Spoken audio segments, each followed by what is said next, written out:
샬롬 샬롬 샬롬 샬롬 샬롬. 하나님 사랑합니다. 여러분 주 안에서 사랑합니다. 히브리서 10장 말씀이죠. 우리 제사장적인 삶을 살아라를 말씀합니다.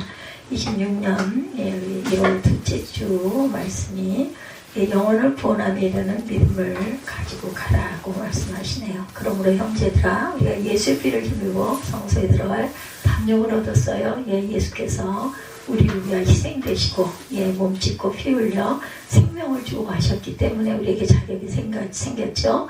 그 길은 우리를 위하여 휘장 가운데로 열어놓으신 새로운 살 길이요, 휘장은 곧 그의 육체니라. 주님을 딛고 우리가 천국으로 갑니다. 또 하나님 집 다스리는 큰 제사장이 계심에 우리가 마음의 뿌림을 받아 악한 양심으로부터 벗어나고 몸은 맑은 물로 씻음을 받았으니 참마음과 온전한 믿음으로 하나님께 나아가자. 주님이 우리 가운데 떡하니 중보의 역할을 하고 계셔요. 그죠? 그래서 모이기를 패하는 어떤 사람들의 습관과 같이 하지 말고, 마지막 25절이죠. 오직 권하여 그날이 가까움을 볼수록 항상 주님 앞에 가까이 나아가는 서로 돌아보아 사랑과 선행을 격려하며 항상 모이기를 힘쓰는 너희들이 되어라. 이렇게 말씀을 하고 있습니다. 그것이 바로 누구의 삶? 제사장적인 삶이다. 우리에게 너희들은 왕같은 제사장이다 라는 자격을 주셨기 때문에 제사장적인 삶은 바로 이러한 것이다. 이렇게 말씀하고 있습니다.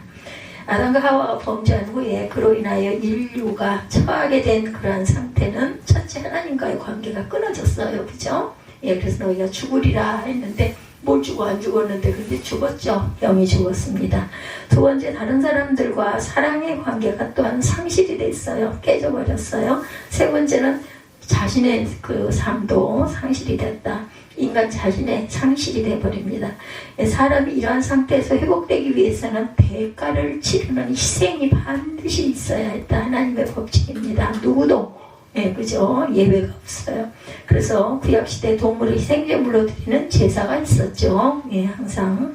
그러나 그것으로 문제가 해결되잖아. 해마다 제물을 드리고 대제사장이 성소에까지 들어가서 죄를, 우리 인간의 죄를 대속하는 그런 계속 그런 제사를 드렸는데 단번에 해결하게 하신 분이 바로 독생자 아들 예수 그리스도가 죽으심으로 그것이 끊어지고 휘장 가운데 계신 그 휘장이 찢어져 거쳐져 버렸죠.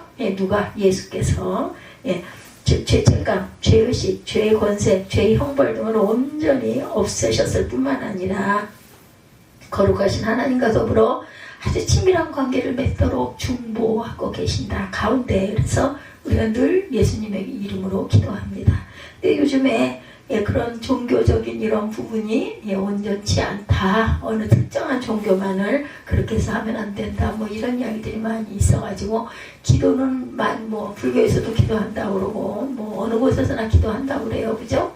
근데 끝에 뭐가 빠져요? 예수님 이름으로 기도합니다가 빠집니다. 그래서 어떤 공식 석상에서도 이 부분을 뺀다고 그러는데 그렇게 하면 주님께 가는 중간에 통로, 주님이 계시지 않기 때문에 그 기도가 온전한 기도가 아니라고 저는 생각합니다. 그게 맞습니다. 신학적으로. 이렇게 그리스도의 제사로 말미암아 하나님과의 관계, 다른 사람과의 관계, 그리고 자신의 회복이 이루어졌는데 이것을 확정적이고 변하지 않는다. 해마다 드리는 그런 제사처럼 하지 않아도 된다는 거죠.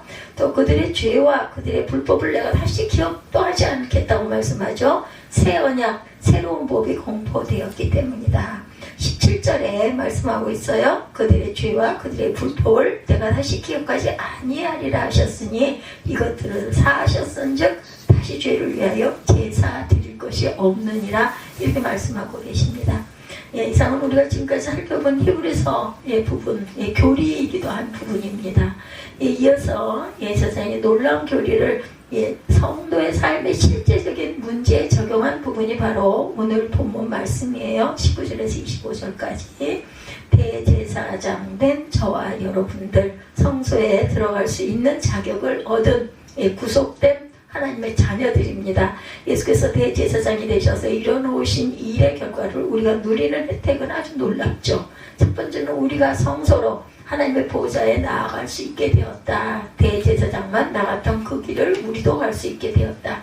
그리스도께서 온전한 제사를 드리셨을 뿐만 아니라 우리를 성소로 하나님께로 인도하셔서 하나님과 교제할 수 있도록 그 길이 열렸어요. 우리 구체적인 교제가 뭐예요? 여러분들, 기도입니다. 기도. 예. 우리에게는 아주 그 특권이 주어진 거예요. 예수를 믿습니다는 믿는 자들에게는 기도할 수 있는 특권을 주셨다. 오늘 본문에서 들어가니 또 나아가다 22절 19절 이렇게 말하죠. 이 말들은 구약의 대제사장에게 사용되던 원어적인 표현이 이 표현이었다. 해석이 되어 있는 거죠. 지금 우리는 구약시대 성전에서의 제사의 경우 일반 예배자들은 성소의 외부 경계, 그 바깥을 거기까지밖에 갈 수가 없었어요.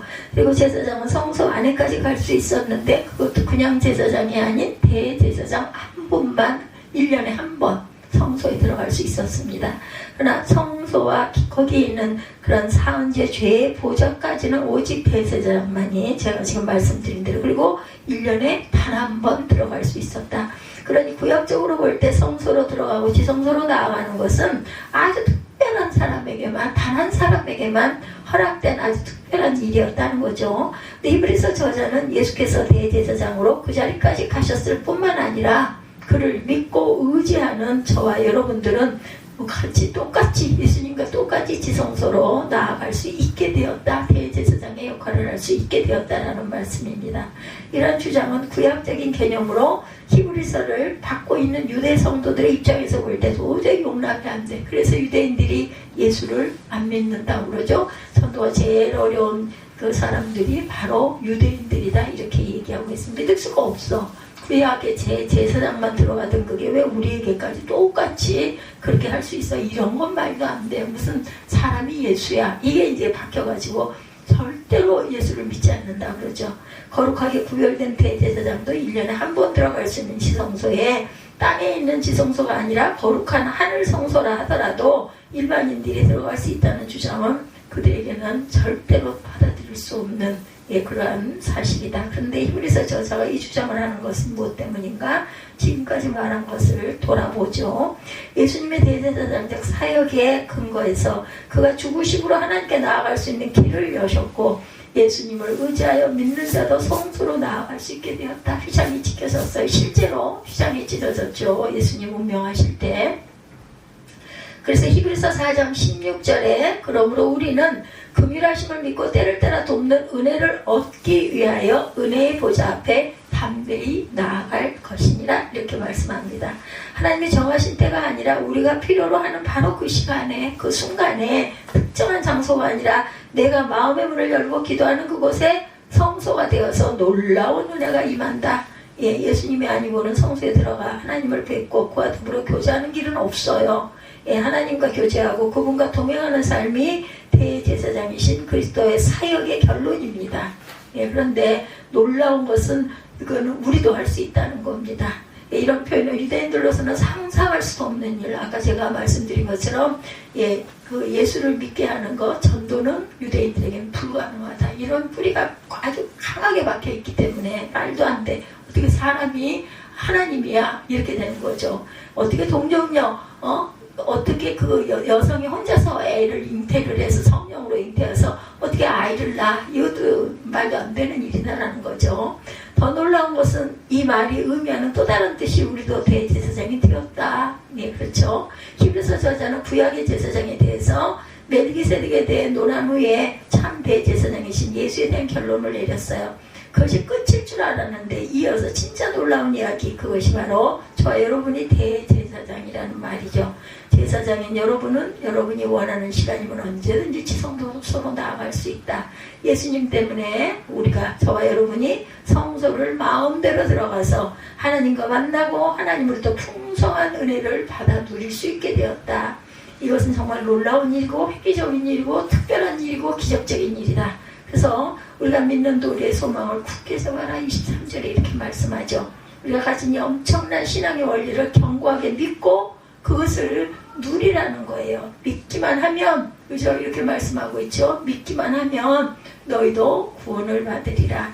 당시 사람들이 놀라운 일을 이루신 주님을 버리고 구약의 제사를 따르는 유대계로 돌아가는 일이나 이형 종교로 돌아가는 것, 사람이나 물질 그리고 세상 풍조로 인해 흔들리는 것은 너무나 어리석은 일이다. 자신에게 말하는 거죠. 나는 제사장이다. 어떤 제사장? 왕같은 제사장이다. 옆에 있는 저와 여러분들, 당신은 제사장입니다. 이렇게 입술로 고백하시기 바랍니다. 서로를 위해서 중보해 줄 수 있는 나는 제사장이다.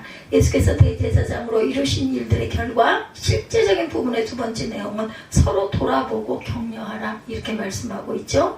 이것은 앞의 것과 연결이 됩니다. 무슨 말이에요? 우리가 하나님의 보좌로 나아가게 하신 하나님과 교제가 가능해진 것처럼 사람과 사람 사이에도 맡겨진 담이 없어지고 교제가 가능하게 되었다. 이제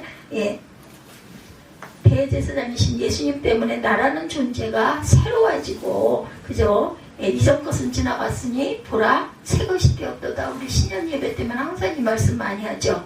하나님과의 관계에서 새로워지고 다른 사람과의 관계에서도 새로워진 존재가 되었다라는 거예요. 19절부터 다시 한번 보죠. 그러므로 형제들아, 우리가 예수 피를 힘입어 성소에 들어갈 담력을 얻었나니 그 길은 우리를 위하여 휘장 가운데로 열어놓으신 새로운 살 길이요, 휘장은 곧 그의 육체입니다. 누구예요? 그가 누구예요? 예수 그리스도. 22절에 우리가 마음의 뿌림을 받아 악한 양심으로부터 벗어나고 몸은 맑은 물로 씻음을 받았으니 참 마음과 온전한 믿음으로 어디로? 하나님께 나아갈 자격이 이제는 생겼다라는 거죠. 약속하신 이는 미쁘시니까 우리가 믿는, 미쁘다는 뜻은 신실하시다 이런 뜻을 갖고 있습니다. 우리가 믿는 도리의 소망을 움직이지 말고 굳게 잡고 가라 이렇게 말씀합니다. 서로 돌아봐 사랑과 선행을 서로 격려하고 모이기를 패하는 어떤 사람의 습관과 같이 하지 말고 오직 권하여 그날의 가까움을 볼수록 더욱 그리하자. 뭐예요? 모이기를 열심히 하자라는 이야기입니다. 모이기를 폐하지 말고 그런 이야기 듣지도 말고 열심히 너희들 모여서 기도하라. 저와 여러분이 이 세상과 다른 사람을 향한 제사장이라는 거예요. 그러면 다른 사람을 향한 제사장직의 삶은 어떤 것일까요? 첫째는 서로 돌아보라는 말씀을 합니다. 서로 돌아보라. 서로 돌아보라는 말은 상대방에 대해서 깊이 생각하라라는 겁니다. 그들의 아픔, 그들의 상처, 그들의 문제, 그것을 깊이 생각하고 뭐 해줘라? 기도해줘라. 이런 말씀이에요. 그의 속사정과 현실적인 문제와 영적인 형편까지 살펴라. 돌아보라. 맨발로 소리를 듣는 사람이 있다고 그러죠. 에블린 글래닝, 그녀는 세계 최고의 타악기 연주자 중 하나로 손꼽혔던 1965년부터 살았던 분이네요. 근데 이분은 다른 음악가들과 다른 점이 있었다고 해요. 그것은 그녀가 12살 때 청력을 잃은 장애인이 됩니다. 사람들은 청각을 잃은 그녀는 절대로 음악가가 될 수 없다고 생각 불가능, 이제 끝났다 이렇게 생각을 했다는 거죠. 그러나 그녀는 절대로 포기하지 않았어요. 그녀는 제 기능을 못하는 귀를 포기했어요. 우선 대신에 소리의 진동과 뺨의 떨림으로 소리를 감지하는 연습을 시작합니다. 그렇게 해서 항상 맨발로 무대에 올라서 발끝에서 전해오는 진동으로 소리를 구별합니다. 그녀는 정상인들과 달리 귀가 아니라 온몸 전체로, 또 그 중에서도 극도로 섬세해진 발끝의 감각으로 음악을 느끼고 연주하고 있었다고 그래요. 발가락 하나하나로 미세한 음의 변화, 음의 높낮이를 읽어낼 수 있는 경지에 이르렀고, 얼마나 많이 연습했겠어요. 그죠? 얼마나 많이 넘어졌겠어요. 얼마나 많이 아주 절망했겠어요. 이걸 거친 거예요. 우리는 늘 어떤 유명하고 훌륭한 사람들 보면 대단해, 유명해, 훌륭해, 어떻게 저럴 수가 있어, 막 박수갈채를 보내지만 박수갈채 뒤에 거기까지 오기까지는 피나는 눈물과 인고와 실패와 좌절과 그리고 또다시 일어나는 그런 역사가 있었던 거죠. 우리 늘 얘기하죠. 어린아이 하나가 한 발을 뛸 때까지 수만 번을 넘어졌다 일어난다고 합니다. 엉덩방아 찢고 또 일어나고 엉덩방아 찢고 울고 또 일어나고 그러면서 한 발을 뛰게 되면 기억이 지금 저도 생생합니다. 아기가 한 발 뛸 때까지는 굉장히 오래 걸리고 어렵습니다. 아이 따라 조금 다르지만 근데 한 발하고 두 발만 뛰고 나면 그 다음 달려다녀요. 너무 신기할 정도로. 그래서 막 걷게 되죠. 그녀는 발가락 하나하나로 미세한 음의 변화, 음의 높낮이를 읽어낼 수 있는 경지에 이르렀고 세계 최고의 타악기 연주자로 인정을 받고 있다고 해요. 1965년부터 지금까지 지금 2026년이잖아요. 그러니까 35세하고 한 60세 좀 넘으셨겠네요. 네. 예. 발로라도 듣고 싶다는 간절한 열망이 그녀의 장애를 극복하게 만들었다는 거예요. 예, 무슨 말이에요? 들으려고 하면 여러 가지 방법으로 들을 수 있다는 것, 그것이 바로 경청입니다. 경청. 예, 진정한 소통은 경청에서도 시작되는 말 있어요. 그죠? 예, 경청. 경청은 다른 사람의 말에 귀를 기울이고 공감하는 것을 말합니다. 진심으로 그의 말에 동의하고 마음으로 하나가 되는 거죠. 예, 그렇게 마음의 소리, 상대방의 숨은 것까지 듣고 보고 살펴주는 것이 성도의 공동체들이라는 것 잊지 마십시다. 서로 돌아보는 일은 바로 잘 듣는 것에서 비롯이 된다. 우리 교회 잘 듣는 교회이죠? 예, 잘 듣는 교회입니다. 아니면 자기 말만 잘하는 교회인가? 뭐 목사가 열심히 지 말만 열심히 하나? 성도들의 아픔과 상처와 문제를 알고 기도하고 있나? 이게 중요하다. 두 번째로 제사장인 성도는 서로 격려할 줄 알아야 된다. 잘못한 거, 아이고 참 안 됐다, 좀 이렇게 할 걸 그랬어, 한마디 정도만 하고 그 다음에는 격려해서 푹 뜯어줘야 합니다. 아유 괜찮아, 또 이렇게 하면 돼, 그래서 우리 기도합시다, 이런 마음이 있어야 한다. 사랑과 선행을 격려하고 모의를 폐하는 어떤 사람의 습관과 같이 하지 말고 그렇게 해서 아유 해봐야 뭐해, 소용없어, 그냥 내가 가서 편하게 발 뻗고 잠이나 자지, 이러지 말고 서로 권하여 그날이 가까움을 볼수록 더욱 그러하자, 자꾸 모이자, 자꾸 이런 부분을 놓고 기도해주고 격려해주자. 여기서 격려하다, 예, 파록쉬스모스입니다. 원어로. 예, 특별한 말인데 이 말이 부정적으로 쓰일 때는 격심한 불화라는 의미로 쓰인다고 그래요. 격심한 불화. 예, disagreement, sharp disagreement, 이게 불화라고 하죠. 격심한 불화. 긍정적인 의미로 쓰일 때는 격렬한 자극, ardent encouragement이라고 이렇게 쓰여 있습니다. 예, 그래서 중요한 것은 어떤 경우든 아주 강렬한 도전적인이라는 의미를 가지고 있다는 거. 그러니까 서로 격려하라는 말은 다소 과할 정도로 위로하고 칭찬하고 축복하고 좀 과할 정도로 칭찬해 주라는 거예요. 예, 용기가 나도록, 할 수 있도록. 예, 자꾸 그렇게 아유 이랬으니까 이렇지, 이런 얘기는 그냥 이럴 걸 그랬어, 아이고 정말 안타깝다, 근데 어떻게 이왕 그렇게 된 거 우리 이렇게 합시다, 이렇게 자꾸 축복을 하고 북돋아줘라. 아프리카의 쿤타리카라는 산에 300의 종류 원숭이들이 살고 있다고 그래요. 쿤타리카, 아프리카 쿤타리카. 영국의 리즈버리 탐험대가 그곳의 원숭이들에게서 아주 이상한 현상 3가지를 발견했다고 그래. 탐험대가 이 원숭이들에게서. 첫째는 어느 날 아침 온 산이 떠나갈 듯이 원숭이들이 고함을 질러내는 것이랍니다. 그것은 그들의 지도자인 원숭이가 죽었기 때문에 슬퍼하는 표시였다고 그래요. 둘째는 부부 원숭이가 서로 얼굴을 쓰다듬어주고 눈물을 닦아주는 모습을 봤다고 합니다. 예, 지금 아프리카 탐험대가 발견한 거예요. 첫째는 지도자인 원숭이가 죽었기 때문에 온 산이 따라갈도록 울더라. 둘째는 부부 원숭이가 서로 얼굴을 쓰다듬어주며 눈물을 닦아주는 모습이더라. 여기 원숭이가 죽었는데 아기 원숭이가 죽었대요. 서로의 슬픔을 그렇게 위로해 주더라 합니다. 셋째는 원숭이 한 마리가 커다란 뱀에 칭칭 감겨 죽어가고 있는데 수십 마리의 원숭이가 돌을 던지면서 그 뱀과 맞서 싸우는 장면을 보고 놀랬답니다.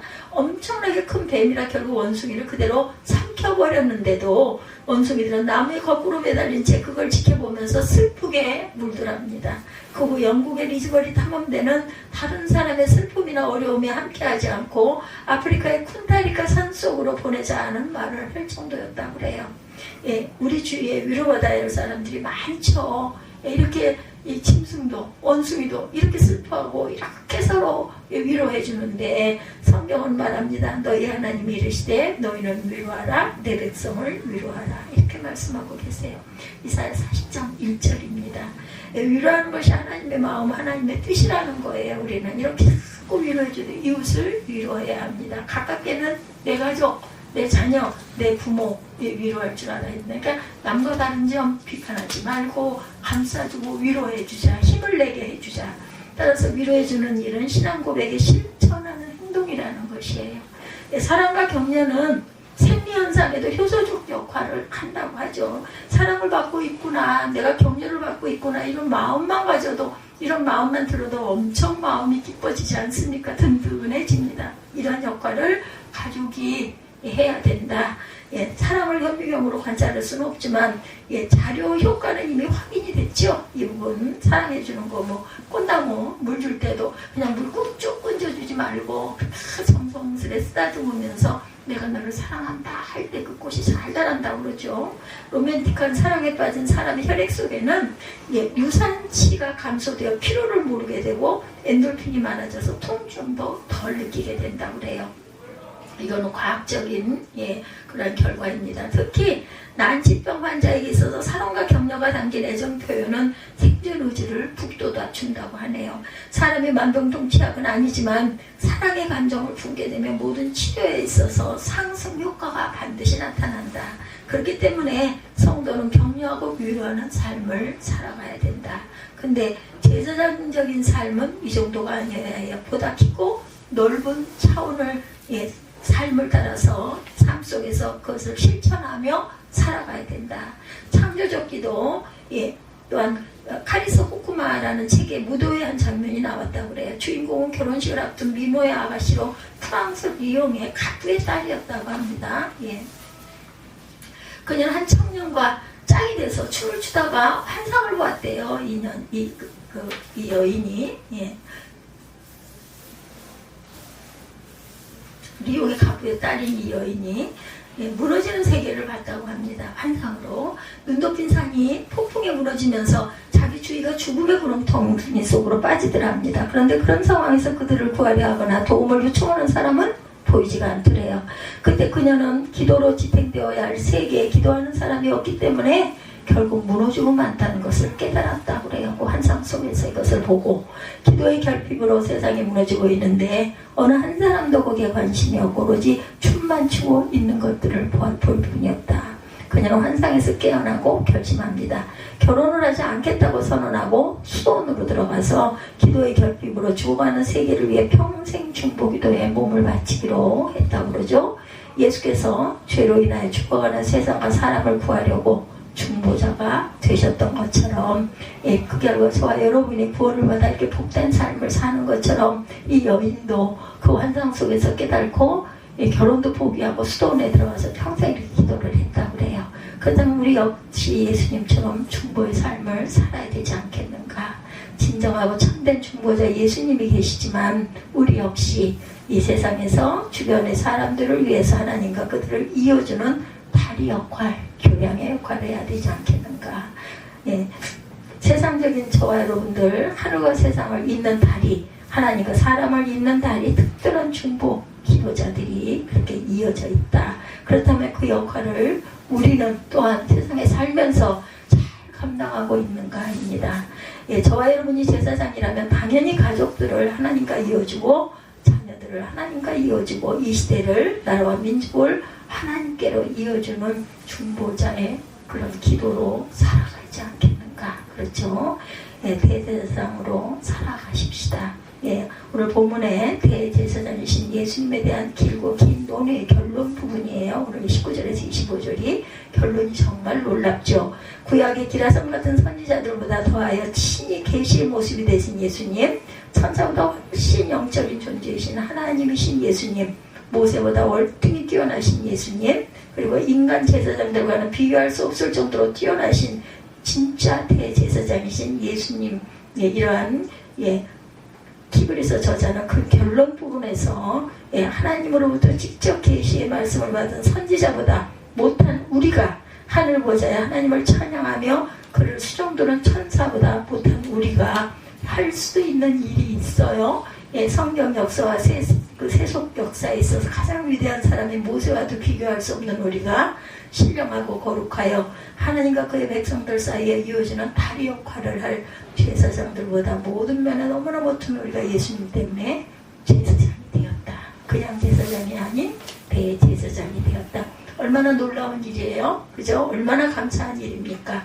히브리서 저자가 이렇게 놀라운 주장을 하는 이유는, 첫째는 이렇게 놀라운 것을 예수님으로부터 받은 유대 기독교인들이 로마의 박해와 유대인들의 핍박에 못 이겨 기독교와 교회를 떠나는 것이 너무나 안타까웠기 때문이고, 제대로만 알았더라면, 제대로만 맛보았더라면 그런 일은 없었을 텐데, 두 번째 이유는 저와 여러분들이 제사장 혹은 대제사장으로 자신을 바로 알고 제사장의 특권과 혜택을 마음껏 누릴 뿐 아니라 제사장의 역할을 제대로 감당하라는 뜻이라는 것. 대제사장이신 예수께서 이루어 놓으신 이 놀라운 일을 알고 믿고 누림으로 풍성한 주님의 은혜 안에 거하시는 2026년 되시기 바랍니다. 언제나 어디서나 하나님 앞에 서서 뭔가 좋은 은사와 온전한 성을, 그 모든 게 다 위로부터 빛들의 아버지께로부터 온다고 마가복음 1장 17절에 말씀하고 있습니다. 그리고 다른 사람과 이 세상을 위하여 중보하는 거룩한 제사장으로 살아가는 저와 여러분들이 되시기를 주님의 이름으로 축복합니다.